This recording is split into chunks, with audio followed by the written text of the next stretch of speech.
Tourists flock to it, and for many locals, it's a weekend tradition for the familiar sounds and smells. Salamanca Market's been drawing big crowds for half a century.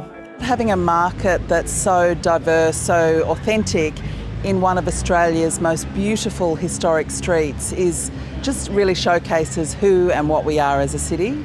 A very old trading centre has been revived in Hobart on quite different lines from its former role a century and a half ago. The market began alongside Salamanca's sandstone warehouses, which were used by traders around 200 years ago. More than 15,000 people were there on opening day, a Saturday. It started with around 40 stalls, a few sun umbrellas and a food van or two. The Salamanca Market provides a new focus for local artists, as well as supplying those market goods which the housewife may need for the weekend. The market's also been the backdrop for changing attitudes. In 1988, Rodney Croome and other gay rights campaigners were arrested for circulating petitions to decriminalise homosexual activity. You are now under arrest for trespass. Their campaign was eventually successful and laws were changed. 10 years later, the apology and the recognition that they were right and that this is a society which does allow freedom of speech were very significant. Mostly, though, the market's been about trade.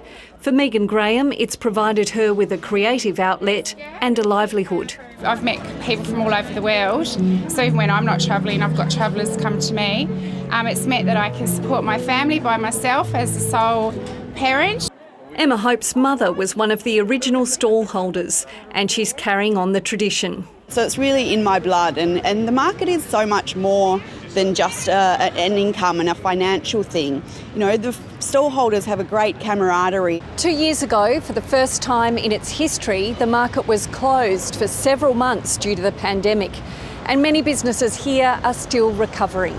The market relies on tourism, nothing else. So we're getting there slowly, but as I say, we're up to 50% down. But it will come back, I'm sure it'll come back.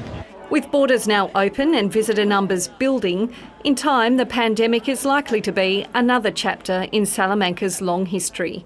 Fiona Blackwood, ABC News.